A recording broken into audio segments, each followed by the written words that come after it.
ரிஷபராசிக்காரர்களுக்கெல்லாம் இந்த தை முதல் தொடங்கி பொங்கல் தொடங்கி தை எண்டு வரைக்கும் எப்படி இருக்கும்? பொங்கலோ பொங்கல் என்று பிறக்கிறது பொங்கல். இந்த பொங்கல் மாதம் உங்களுக்கு என்னென்ன பலன் தான் உங்கள் பிரச்சனை. இங்கே உங்களுக்கு மட்டும் பிரச்சனை இல்லை, இது உலகளாவிய இன்டர்நேஷ்னல் ப்ராப்ளம். எந்த நிறைய பாசஸ் என்ன பண்ணுறாங்க, இந்த 7 கோடி 9ஆம் இடத்துல இருக்கும் பொழுது நம்ம என்ன ஓவர்லோடு கொடுக்கறது. ஒருத்தருக்கு ஓவர்லோடு கொடுக்கும்போது என்ன ஆகும் அப்படின்னா, அவர் எக்ஸ்ப்ளோர்ட் ஆயிடுறார்.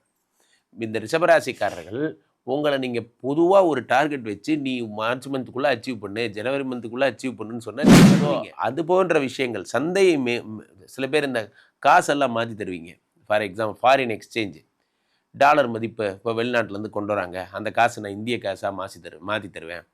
அது ஏறிச்சுன்னா லாபம், இல்லைனா கம்பெனிக்கு நஷ்டம். அந்த மாதிரி விஷயங்கள்லாம் இருந்தால் அதை நம்ம மட்டும்தான் ஒரு 4 நாளுக்கு ஒரு மாத்திரை வாங்கி கொடுத்துட்டு அது 4 பேர்ட்டு சொல்கிறோம்.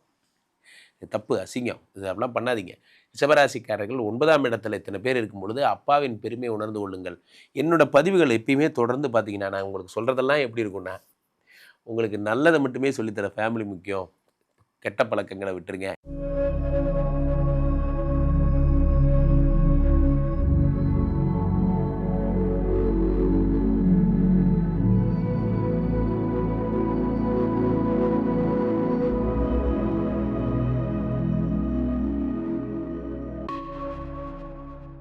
உலகெங்கிலும் இருக்கும் ஆன்மீக பரிகார நேயர்கள் அனைவருக்கும் வணக்கம். நான் உங்கள் ராம்ஜி.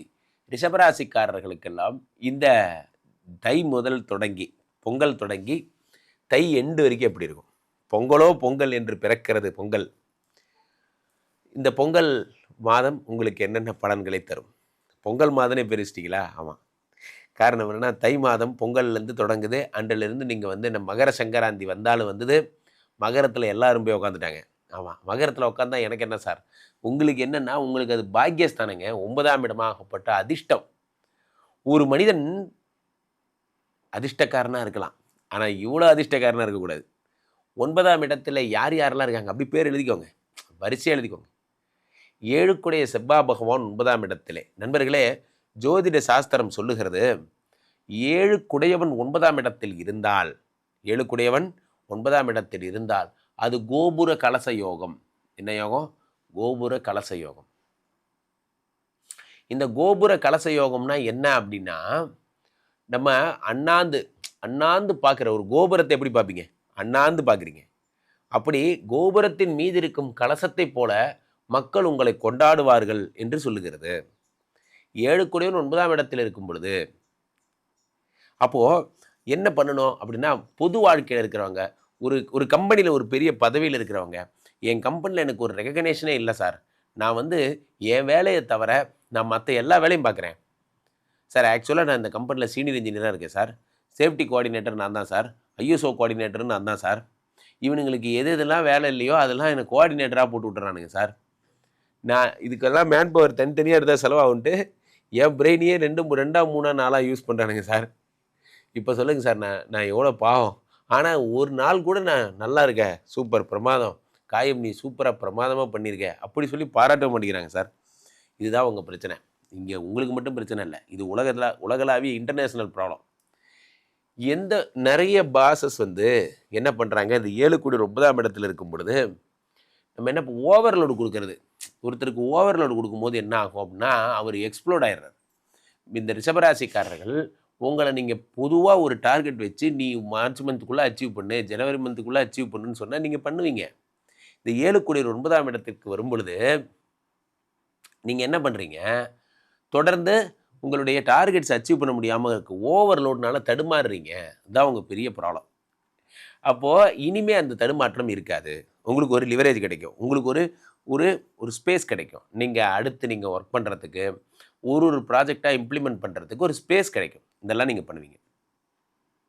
அடுத்ததாக நண்பர்களே, பெரிய விஷயமே என்ன அப்படின்னா, ரிஷபராசிக்காரர்களுக்கு 9ஆம் இடத்தில் வரக்கூடிய சுக்கிரன். இந்த சுக்கிரன் ராசியாதிபதி 1 குடையவர். இவர் 9ஆம் இடத்தில் இருக்கும் பொழுது, 9ஆம் இடத்தில் ராசியாதிபதி இருக்கும் பொழுது என்னென்னா, பேரதிர்ஷ்டம், திடீர் அதிர்ஷ்டம் போன்ற விஷயங்கள்லாம் ஏற்படும். ஃபார் எக்ஸாம்பிள், இன்ட்ரோடே மாதிரி ஏதாவது ஒன்று பண்ணலான்னு நினைப்பீங்க, அந்த இன்ட்ரோடே பண்ணி நீங்கள் பெரிய ஆளாயிடுவீங்க. இன்ட்ரோடே மாதிரி ஏதாவது பண்ணி பெரிய ஆளாயிடுவீங்க. காரணம் என்ன? நான் எதிர்பார்க்கவே இல்லை சார், அந்த ஸ்டாக்ஸ் இவ்வளோ சேல் ஆகும்னு நான் எதிர்பார்க்கவே இல்லை, நான் இன்வெஸ்ட் பண்ணேன் டக்குன்னு மேலே வந்துடுச்சு, 10 பாயிண்ட் ஏறுன்னு நினச்சேன், 25 பாயிண்ட் ஏறிடுச்சு. அனுபவமே இல்லைன்னா கூட உங்களுக்கு இது நடக்கும். அதே மாதிரி கிரிப்டோ கரன்சி மாதிரியான விஷயங்கள், அதிர்ஷ்டத்தை சார்ந்த விஷயங்கள். அதிர்ஷ்டம் எப்படி இருக்கும்? சில பேர் கோயம்பேட்டிலேருந்து அது காய்கறிலாம் வாங்கிட்டு வருவாங்க. வெளிநாடுகள்லேருந்து காய்கறிகள் வரும். இங்கே வந்து இறக்குமதி பண்ணுவாங்க. இங்கே அப்போது அங்கே வாங்கிட்டு வர காய்கறி ரேட்டு ஒன்றா இருக்கும், இங்கே விற்கிற காய்கறி ரேட்டு ஒன்றா இருக்கும். வாங்கினதை விட விற்கிறது கம்மியாக இருந்ததுன்னா அவனுக்கு நஷ்டம், வாங்கினதை விட விற்கிறது அதிகமாக இருந்தால் லாபம். அந்த மாதிரி இதெல்லாம் ஒரு அதிர்ஷ்டத்தை சார்ந்து தான். ஒன் டே ஆக்டிவிட்டி தான். அடுத்த நாள் நாம் நினைத்து கொண்டிருக்கிறோம் தங்கத்துக்கு மட்டும்தான் கோல்டு விலை மாறுன்னு. தங்கம், வெள்ளி, இரும்பு, காப்பர் மாதிரியே வரிசையில் காய்கறிகளுக்கு கூட ரேட் இருக்குங்க. காய்கறிகளுக்கு ரேட் இருக்குது. அதுதான் உலக சந்தை, சர்வதேச சந்தைலாம் சொல்கிறாங்கல்ல, அந்த மாதிரி. ஸோ அது போன்ற விஷயங்கள் சந்தையை சில பேர் இந்த காசெல்லாம் மாற்றி தருவீங்க. For example foreign exchange, dollar மதிப்பு இப்போ வெளிநாட்டிலேருந்து கொண்டு வராங்க, அந்த காசு நான் இந்திய காசாக மாற்றி தருவேன். அது ஏறிச்சுன்னா லாபம், இல்லைனா கம்பெனிக்கு நஷ்டம். அந்த மாதிரி விஷயங்கள்லாம் இருந்தால் அதெல்லாம் கூட உங்களுக்கு 9ஆம் இடத்துல 6 கூடியவன் 9ஆம் இடத்தில் இருக்கிறான். அப்போ என்ன ஆகும்னா உடம்புல ஸ்கின் சம்மந்தப்பட்ட பிரச்சனைகள் வந்திருந்தால் சரியாயிடும். அதாவது ஸ்கின் சம்மந்தப்பட்ட இஷ்யூஸ். உலகத்தில் பெரிய கொடுமையே இந்த ஸ்கின் இஷ்யூ தான். உலகத்தில் பெரிய கொடுமை இந்த ஸ்கின் இஷ்யூ தான். ஏன்னா இந்த ஸ்கின் இஷ்யூ வந்ததுன்னா என்ன ஆகும்னா இது சரியாகிற வரைக்கும் ஒரு நிம்மதியே இருக்காது. அசிங்கமாக்கிறோம், அந்த அழகை கெடுத்துரும்.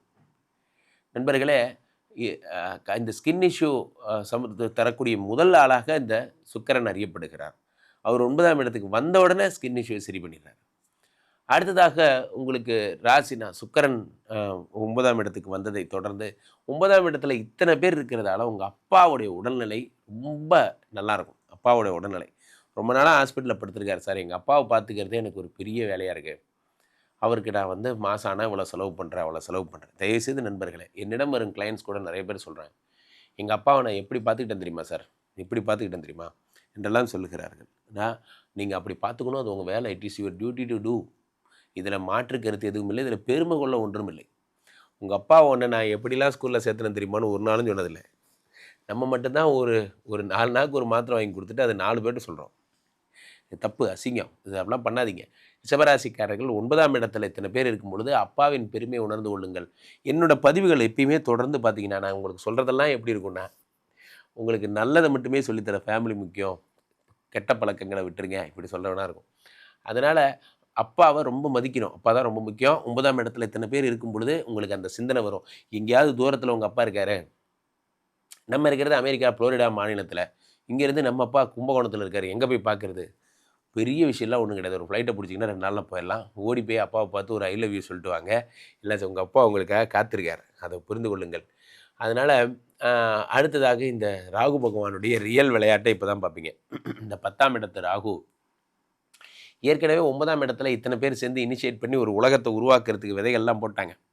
இந்த உலகம் உருவாகி கொண்டிருக்கிறது. ஸோ 10ஆம் இடத்துல இருக்கக்கூடிய ராகு அதை சக்ஸஸ் பண்ணி தருவார். ரிஷபராசிக்காரர்களுக்கு வந்துருச்சு நல்ல நேரம். உங்கள் காட்டில் மழை, சூப்பராக இருப்பீங்க, ரொம்ப பிரமாதமாக இருப்பீங்க, ரொம்ப நல்ல நேரம். இந்த நேரத்தை பயன்படுத்திக்கோங்க. கீழே போய்ட்டுக்கு இந்த 2 நம்பரை கூப்பிடுங்க. உங்களுடைய சொந்த ஜாதகத்தை பார்த்து கொள்ளுங்கள். உலக புகழ் வாய்ந்த நமது விஸ்வரூப விஷ்ணுமாயா எழுந்தரில் இருக்கக்கூடிய புனிதமான இந்த ஸ்ரீமடத்திலே தினசரி நடக்கின்ற விஷ்ணுமாயா ஹோமங்களில் கலந்து கொள்ளுங்கள். மீண்டும் ஒரு நல்ல பதிவில் சந்திப்போம். நன்றி, வணக்கம். இங்கே ஸ்தாபிதம் செய்யப்படுகிறார் விஷ்ணுமாயா. அது தமிழ்நாட்டில் இங்கே போரூர் கார்டன் ஃபேஸ்டிவலில் ஸ்ரீமடத்தில் மட்டும்தான் இருக்கிறது. வேற எங்கேயும் இவருக்கு ஆலயங்கள் கிடையாது. நம்மளுடைய வேலை இல்லை, குழந்தை இல்லை, நமக்குடைய எதிர்காலம் கேள்விக்குறியாக இருக்குது, கள்ள தொடர்பு, ஏமாற்றம், துரோகம் போன்ற பிரச்சனைகளுக்காக ஸ்பெசிஃபிக்காக பண்ணுற ஒரு ஹோமம். இந்த ஹோமம் 48 நாள் தினமும் பண்ணுறோம். இப்போ நீங்கள் புக் பண்ணுறீங்கன்னா இன்னிலிருந்து 48 நாள் இந்த ஹோமம் பண்ணி உங்களுக்கு அந்த பிரச்சனைகளை சேலஞ்சிங்காக சரி பண்ணி தரோம். ஸோ விஷ்ணுமாயா சாத்தனுடைய ஆலயத்திற்கு நீங்கள் வாருங்கள், இந்த ஸ்ரீமடத்திற்கு வாருங்கள், வந்து இந்த ஹோமத்தில் கலந்து கொள்ளுங்கள். இதை பற்றி தரவுகள் கீழே போயிட்டு இருக்க நம்பரை கேட்டு தெரிஞ்சு புக் பண்ணிக்கிட்டு இந்த ஹோமத்தில் நீங்களும் பங்கெடுக்கலாம்.